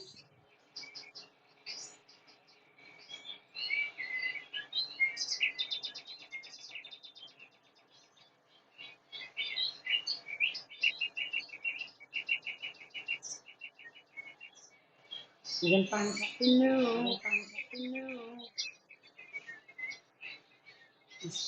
Knitting a blanket. Yarn There you even. go. Check out the video that I mentioned in the beginning of the video this video that I made showing you how to make adjustments to your blanket to know how many chains you're going to need in your foundation row to make your desired dimensions of your blanket. Okay, I will also put a link to that video in both the description section and comment section below this video for easy access. Just click on that link. All right, so the crochet hook that I used for this blanket was an I9 or 5.5 millimeter crochet hook. I also used a pair of scissors, tapestry needle or yarn needle to weave in all of those ends, and optional is a measuring tape, just because it is a little bit more difficult to count your rows in this blanket because this yarn is so highly textured. Sometimes it's just more helpful to follow along with your dimensions and see, have I reached my dimension yet or am I still going? All right, so once you have all of your materials, that's all you really need for this blanket. Let's go ahead and dive right into actually making it. All right, so let's begin with the color that you want to use on the inside rectangle of the blanket. That can be whatever color you choose, even if you wanted to flip-flop the blanket and start with the multicolor and border it with the solid. Have fun with it, make it your own. So we're gonna start with a tail long enough for us to weave in our ends at the end of the project, create our slip knot, attach our crochet hook, and we are ready to begin. So as you probably have already noticed, this yarn is extremely textured. So you're going to want to make all of your stitches loose. If you have a trouble with tension and making your stitches too tight, you may want to go up a crochet hook size or two to help aid you in making sure that those stitches are loose. Because if your stitches are too tight, you're not going to be able to see the stitches. It's going to be very, very difficult. For this example, this tutorial, I'm going to make a small swatch section of what I am doing so I can explain the instructions faster for you and get you through this blanket. I will give you the instructions on how many stitches I have going on, how many rows I have going on, so you can follow along. What is great is this blanket does not have a multiple stitch count requirement. It can be worked in any number of stitches, which is awesome. So what that means is if you want to adjust the size of this blanket, just pull out your measuring tape and chain until you've met blanket dimension. Awesome, right? Or if you want to account for your border that we are going to be putting around the entire blanket, then just go ahead and make your foundation row chain a little bit shorter than your blanket requirement, and then make sure that as you are making the border around your blanket, you keep adding row after row after row of your border until you have met that blanket dimension. Got it? Cool. All right, so for the blanket that I made, the inner rectangle, I chained 62 chains. So if you want to go ahead and start making 62 chains, go for it. I, again, am going to make a smaller swatch section to get through this pattern faster. So I'm only going to chain 20 chains. 1, 2, 3. Again, make sure your stitches are loose. 4. What I mean by that, stretch out that chain. 6. 1, 2, 3, 4, 5. Oh, 6, 7. And how I can count, how I go about counting is you got to feel it. You got to feel it, guys. You'll be able to feel it. So where's a hole? 1. There's a hole. 2. There's a hole. 3, 4, 5, 6, 7. You can feel it. So a lot of this project is going to be off of feel.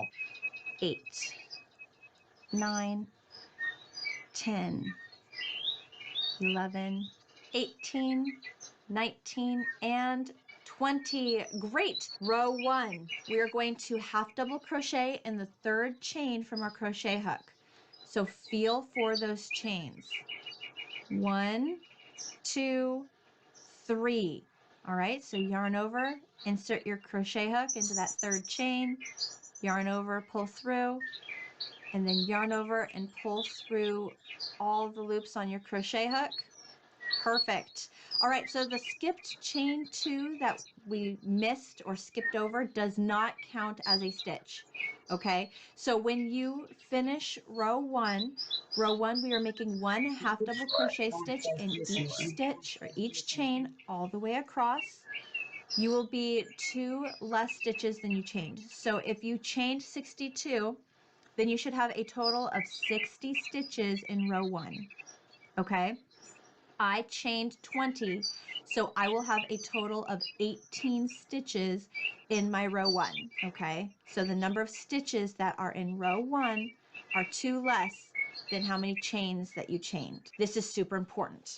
Because this blanket is highly textured and it is difficult to see the stitches, it's difficult to see the chains, we have got to count. The pros and cons of working with pipsqueak yarn or highly textured yarn is con, it is hard to see the stitches, but pro, if you need to add a stitch somewhere to stay on count, you cannot see where you added a stitch. So it's easy to make adjustments, it's easy to make corrections, and you won't be able to see it. If you go about your blanket not counting, believe me, your blanket is either going to expand or it's going to decrease inward. And if it starts doing that, there's no recovery. So you're going to want to count every single stitch of every single row to make sure you're staying on count. It will become repetitive, it will become rhythmic, and you will just fall right into it. But you will notice at the end of a row, if you're 1 stitch short, you just throw a stitch in there and then you're back on track and nobody will know that you just added a stitch somewhere. Nope. No one will know. So how I work my stitches is really a lot of feel. And I will poke my finger through a lot of stitches. That's another reason why working loose stitches is such a big deal. So that was my first stitch chain. So next, right there, I will add a half double crochet. Row 1, we're just making 1 half double crochet in each chain all the way across. Okay, so next one over, right there. And again, counting stitches. If you lose count of your stitches, here's what I do. Okay, if I lost count of where I was at, I'll take my work and I will stretch it, and then I'll start looking for those holes and poking my finger through holes. So here was the chain 2, my first half double crochet, so 1, then 2, 3, 4. So I have just accomplished 4 half double crochets, and I'm moving on. So here is where my stitch was. Next one over, half double crochet. Next one over, half double crochet. Now this is also a blanket that if you only pick up one of the yarns, you don't quite hit both yarns or go under both loops of the stitch. If you do it once or twice or even throughout, this blanket is not going to pick up working a front loop only or back loop only. It's too textured. It won't pick that detail up. Okay, so if you end up just picking up one loop of the This is Bronx River Alliance, a volunteerism.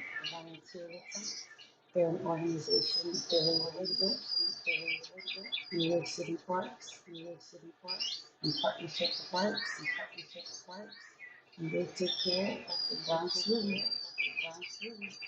From right down the ends to center lines. They do a good job. stitch, it's okay. It's a very forgiving material. It's just a little tricky to get through. Again, it's going to take a lot of paying attention and a lot of counting of your stitches. And I know I'm doing a lot of talking, but believe me, as soon as I pause this video, I'm going to be counting to make sure I stay on track. 17. Smushy butt, mushy cushy tushy butt, eggy butt, drop it on dad's heady butt, stinky butts, stop, put a Huggies on that butt. No matter what kind of butt you got, we got you, baby. To me, a blank page is the window to adventure. Once there's that click of inspiration, I'm transported to my happy place. Because my favorite color is every color, and my mood is always joy. 17 and 18. Okay, so that's where I want to be. I want to be at 18 stitches across here. To move on to row 2, we will chain 1. Chain 1. We will turn our work. And for the rest of this project, guys, the rest of this inner rectangle, we're just making 1 half double crochet stitch in each stitch all the way across. That's all we are doing. We're going to repeat this chain 1, turn our work, half double crochet stitch in each stitch all the way across through the end of row 84. If you're working the same exact dimension, same exact blanket that I'm working, your inner work should measure 23 inches wide by 39 inches long, if you are following the exact pattern that I am doing. Here, let me get through row 2 and then I'll show you how I counted my rows to identify that I made it to 84 rows. Poke your finger through the stitches so that way you can see where your stitches are. And then here is how I work my stitches. I don't try to find the loops on the top. I just work between stitches. So I'll yarn over, insert my crochet hook between those 2 stitches where I had my finger, yarn over, pull through, yarn over, pull through. Okay, so next stitch, yarn over, inserting my crochet hook between those stitches where my finger was, yarn over, pull through, yarn over, pull through. So there's 2. Again, remember, you gotta count. Okay, so that was that one. And then the next one is right here. Insert my crochet hook where my finger was between the stitches. There we go. Okay. Next stitch, 3, 4, 5,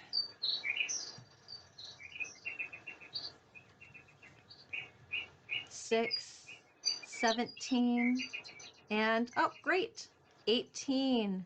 That's right where I want to be. Perfect. Okay, you might see a little bit of hangover here. That's fine. Ignore it. It's going to disappear, especially when we throw the border on it, okay? This is what we're looking at the end of row 2. Really solid, right? If you take your work and pull it apart, you start to see the holes a little bit better. How I counted my rows is I stretched it out, and then I was like, okay, here's a hole. There's 1, 2, and then 3, 4, and then I'd stop. Then 5, 6, 7, 8, and I was able to do that. If you want to, you can also use a row marker, stitch marker, and put, or even like a small scrap yarn or something, and put a scrap yarn or a stitch marker in the side of each row, and then count those as you work up. That's another helpful little tip for you. But that's all we are doing, guys. We reach the end of the row, we chain 1, we turn our work, and then we just make 1 half double crochet stitch in each stitch all the way across. And again, I poke my finger between the stitches and work in between the stitches. Now, if you are one of those people that are super concerned about holes for baby's fingers and baby's toes, and my process, my tip here of sticking a finger between the stitches is concerning you at all, I am really working to get my finger in there, okay? And when the project is finished, this work is very solid looking. So if a baby is going to get a finger in there, they're going to get a finger in any project, okay? It's not one of those projects where it's easy to get a finger in there unless you really push your finger in there with purpose, okay? So go ahead.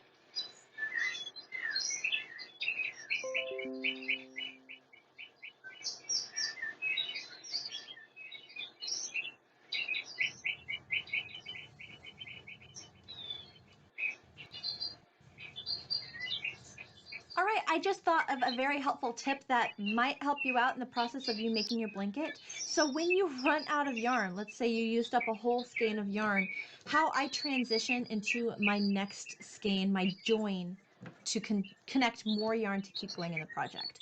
So let's just say, right there, okay.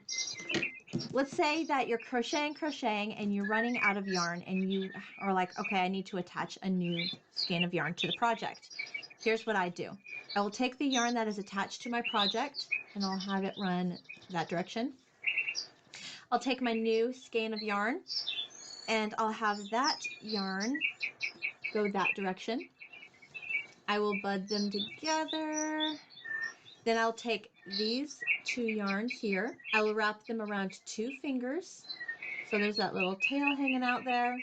I'll take that tail, I'll go over, so over the yarns, between my fingers, and poke it through so that it is, the little nub is poking out towards my fingernails. Then I'll grab that little tail, remove my fingers, pull the yarn, and it creates a knot on that side of the work. Now let's go to the other side. So I've got my 2 strands of yarn, 2 fingers, wrap both strands around both fingers, take the little tail, go over, between the fingers, and through. Oop, let's do that again. Going over, between my fingers and through, so the tail is poking out towards your fingernail. Grab the tail, remove your fingers, pull the yarn, so now you have a knot here and a knot here. Grab this yarn, and pull.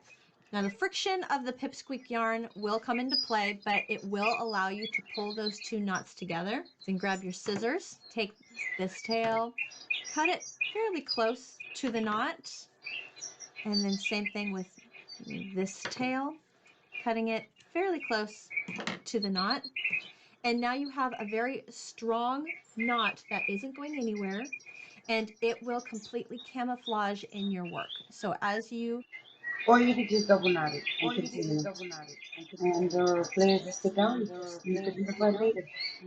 But looking at her yarn is fuzzy, so you might just interweave it into the final product, and nobody will be able to see it. If you can tell, then you should tell. If you finish it, interweave it, nobody should be able to tell. Not even you if you do it properly. I mean, they'll know, but you won't know. If you look at it, I'm not. Just be very, very acceptable. I don't want anybody coming back with a product that they can't have on themselves. That's super embarrassing. continue to crochet your blanket. So there's the join right there. You continue on.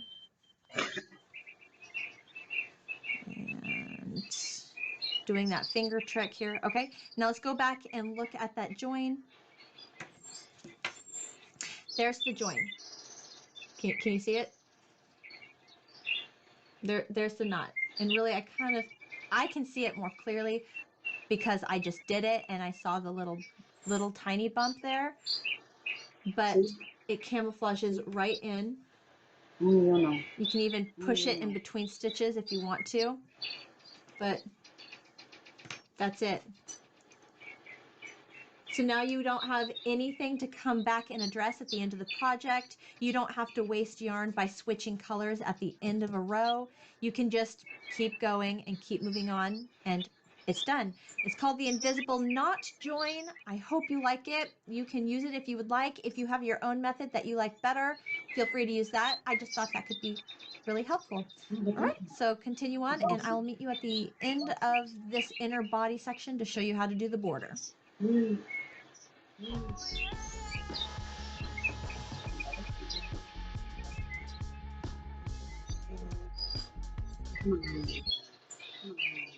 All right, so let's pretend that we have just finished our blanket. Last stitch here. This is what we're looking at. Let's go ahead and cut off enough of a tail for us to weave in our ends at the end of the project. Then we will yarn over, pull that yarn through the loop on our crochet hook, pull tight to seal off or tie off that project, and let's move on to the border. So we're going to go ahead and flip our blanket so that way the tail that we just finished is on the same side we're about to begin. Let's grab the color that you're going to use for your border. Start with a long enough tail for us to weave in our ends at the end of the project. Slip knot, touching our crochet hook. Perfect. Okay, so to attach the new color of yarn, we're going to slip stitch into the first chain here, or first stitch. So slip stitch. And that just attaches the new color. Then we will chain one. And for row 1 of our border, we're going to make 1 half double crochet stitch in each stitch all the way across like we did before. So even in that first stitch I just slip stitched into, I'm going to make a half double crochet stitch. And then in the next stitch, half double crochet. Okay, go ahead and make your way all the way across the top of the blanket, and I will meet you in corner number 1 to show you how we will work that corner and then move on to working the side of our blanket.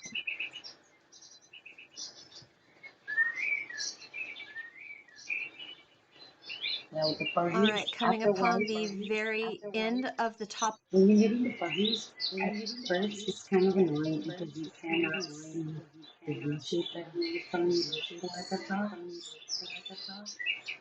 But after a while, sometimes you can actually just tell. You can feel it with these earphones. You can feel the top row, and you can feel the V shape, and you can just go, before you know it, just doing at the same speed as you would any longer. Of our blanket, let's go ahead and count our stitches here. Remember that first chain 1 does not count as a stitch. Going for that first half double crochet, so 1, 2, 3, 4, 5, 6, 7, 8, 9, 10, 11, 12, 13, 14, 15, 16, 17. Okay, great. I have one more stitch to make for my 18 stitch count. And honestly, that 18th stitch, so 18 will be the last stitch of the top. It's also in the corner. So how we work our corners. After you make the last stitch for the top here, we will chain 2, 1, 2, and then make another half double crochet stitch in that same stitch space. But now, so half double crochet, but now we are set up to start working the side of our blanket.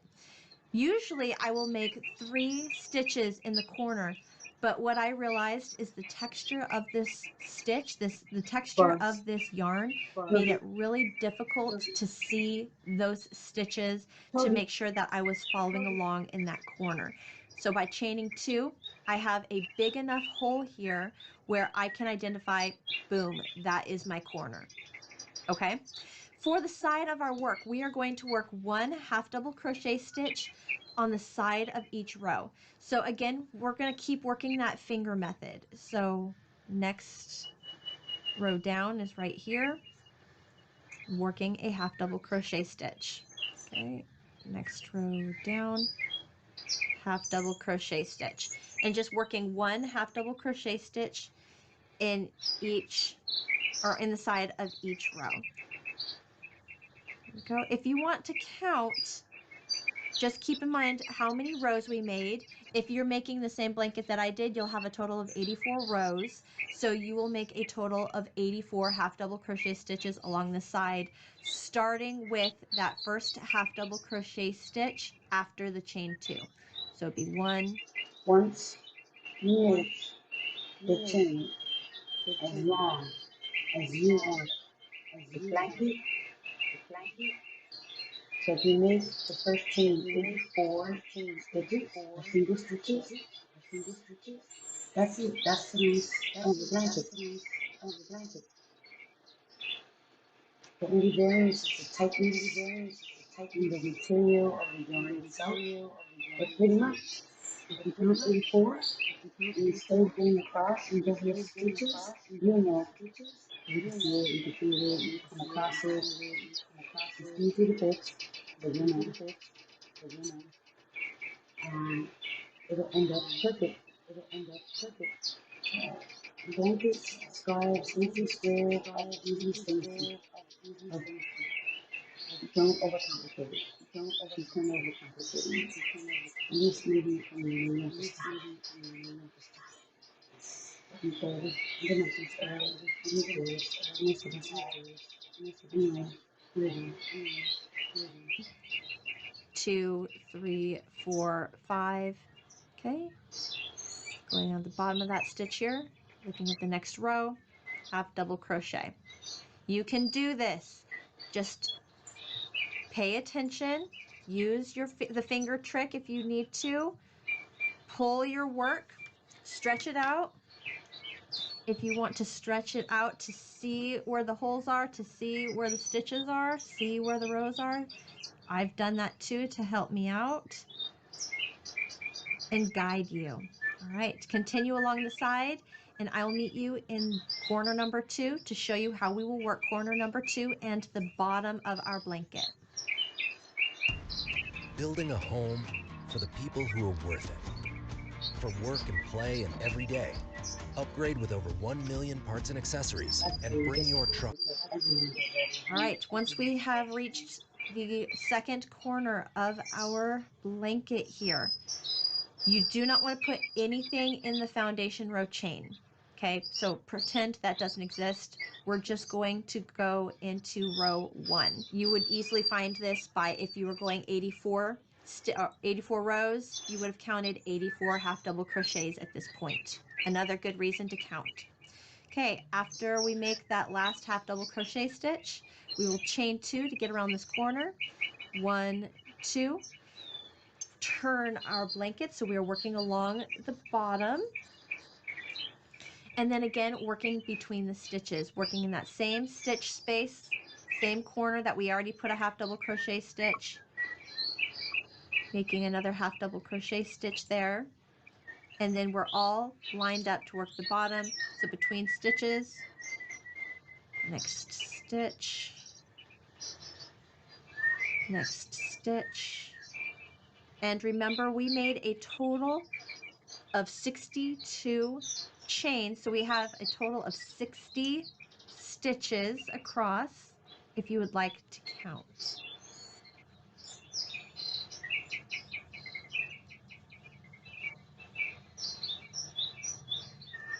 Last stitch and then entering corner number 3.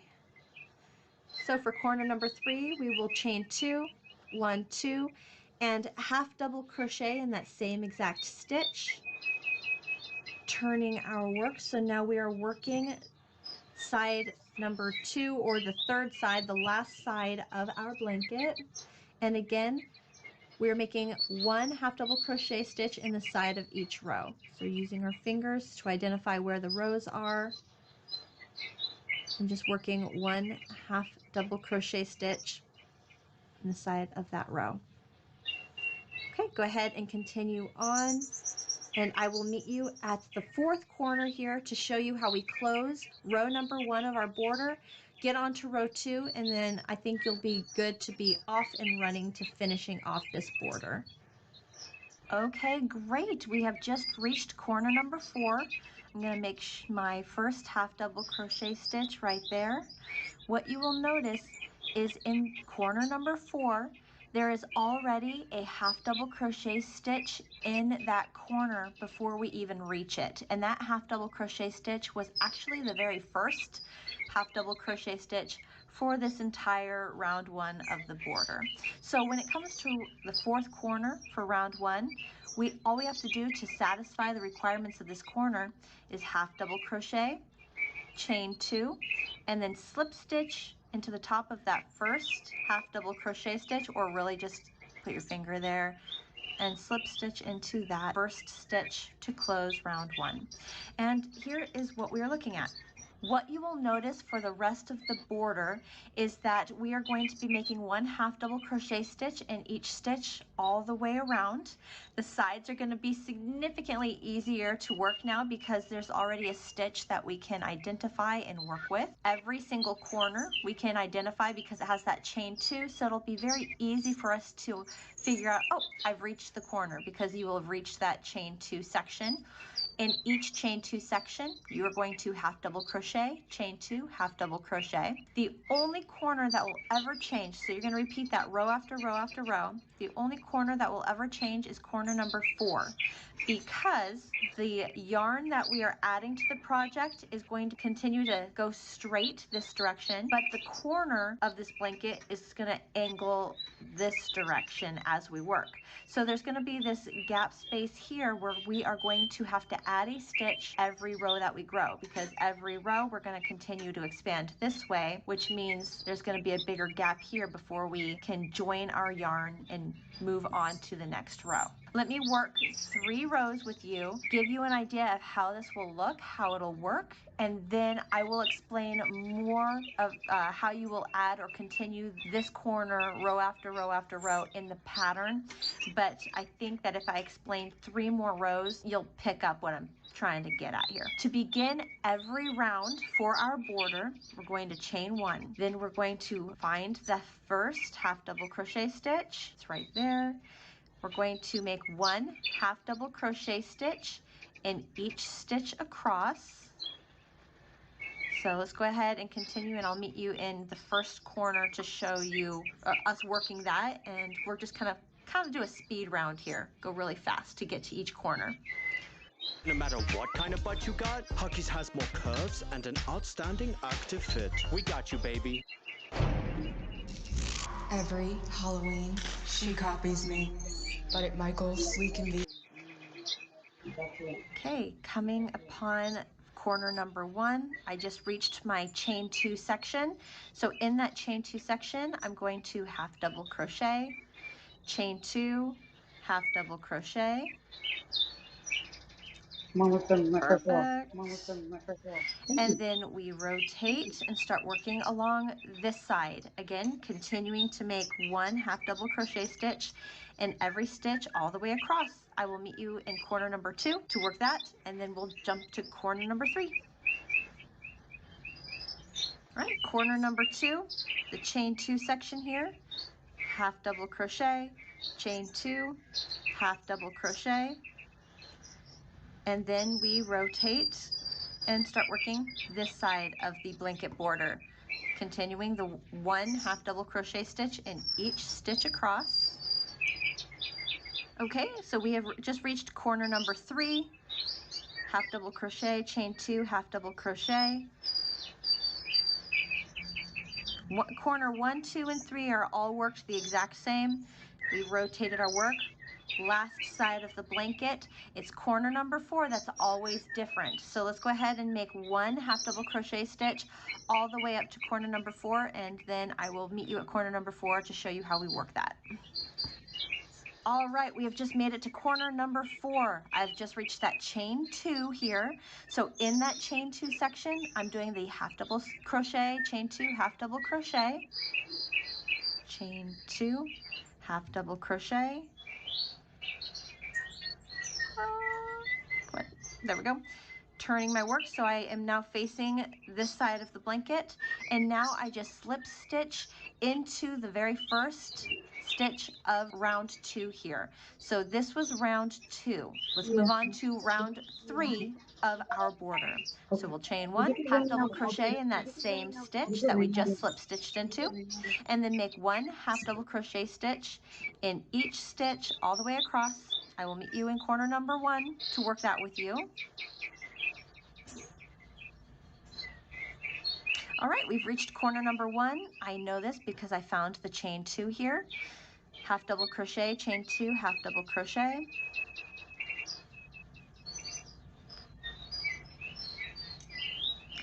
And continuing, making 1 half double crochet stitch in each stitch across the next side. Perfect, made it to corner number 2 here. I know, because chain 2. half double crochet, chain 2, half double crochet. Great, made it to corner number 3, half double crochet, chain 2, half double crochet. Great, and then last side of the blanket border. All right, round 3, corner 4, we're going to find that chain 2. In that chain 2, we are going to half double crochet, chain 2, half double crochet, rotate our work, and we will actually make one more half double crochet stitch, because if you look to where the join is, there's actually a stitch between. So in round 3, corner 4, right after we do the half double crochet, chain 2, half double crochet, we're going to make one more half double crochet stitch and then slip stitch to close round 3. Okay, and again, I'm gonna have a picture example of this in the pattern for you to give you a better visual, because it is a little tricky using this yarn to see the stitches. All right, round 4, last one I'm gonna do with you, because I think you'll pick up what to do after this. So round 4, chaining 1, making 1 half double crochet stitch in each stitch across. When you reach corner number 1, which you will identify by the chain 2, half double crochet, chain 2, half double crochet, go ahead and continue working this entire border all the way around, finding your chain 2s. If you need to stretch out your work to do so, it's helpful. And I will meet you in corner number 4 of round 4 to show you how we work this corner. All right, so I'll see you very soon.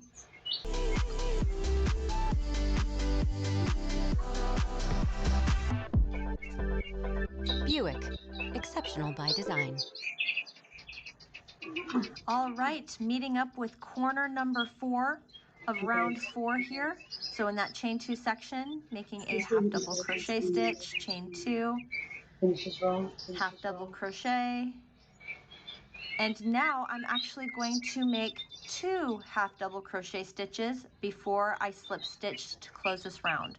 So using my finger, there's 1, and then right next to it is 1. See how there's a whole half double crochet stitch right there? 1. And then I slip stitch to close. And that is how corner number 4 will work up differently than all the other rows to finish off the work, because your join is always going to stay straight, whereas your corner is always going to go diagonal. So each round you're going to work your corner, your half double crochet, chain 2, half double crochet, but then you're going to add a stitch here. So first I had 1 stitch, I just made 2. So for round 5 I would do my corner and then make 3 half double crochets. Then round 6, do my corner and make 4 half double crochets. Then corner 5, corner 6, corner 7, corner 8, and you keep growing this every single row around that you make for your border. For my blanket, I made a total of 14 rounds for my border. So I made my border really thick. If you would like to count the number of stitches are in each row, just to make sure you're staying on count, each row you will gain 2 stitches per side of your blanket because of that corner where we are adding the 2 stitches per row. Okay, so for row 1 of my blanket border, or round 1 of my blanket border, the top had the same number of stitches that were in my border. It was a total of 60. So for round 2 of my blanket border, I'd have 62. Then round 3 of my blanket border, I would have 64. And you get it. So 62, 64, 66, 68, 70, and you just grow 2 stitches each round of your blanket border. Hopefully that helps. Hopefully it's not too much information. I really hope that you give this Pipsqueak yarn a try, even if your corners, if you're noticing that your corners are bunching up a little bit. For me, I know that this is because I ended up having tighter stitches with my border. I was working it a little quickly and my stitches were too tight. So I understand. I'm going to let you know this right now. that the reason why my blanket edges are curling is because my stitches were too tight. If this is an issue that you have, you can always go up a crochet hook size to help you out, or just back it up and try to make looser stitches. I know that this was the issue because I made that whole blue blanket and the corners were fine. All right, so what did you think of the Snuggle Me blanket? How was it working with the pipsqueak yarn? I know it's a little tricky. You really have to focus on the stitches. You have to count in order to make sure that you're staying on track. But it does come off a very solid blanket. It's very snuggly. It's got those baby safe features that a lot of people worry about with holes. It's a very solid pattern. But even if you want to switch out the pipsqueak yarn and utilize a different yarn, just have fun. I hope you had fun. I hope you loved this project. I hope you had fun hanging out with me today. If you liked this project, you might also want to check out these videos right here. It's a bunch of my blanket videos, which I think you'd have a lot of fun looking through. Or also check out this video right here, which is just a recommended video for you to watch. Thank you so much for hanging out with me today, crocheting with me. I always love crocheting with you. I have so much fun. I hope you have the best day, and I will see you with my next video. Bye, guys.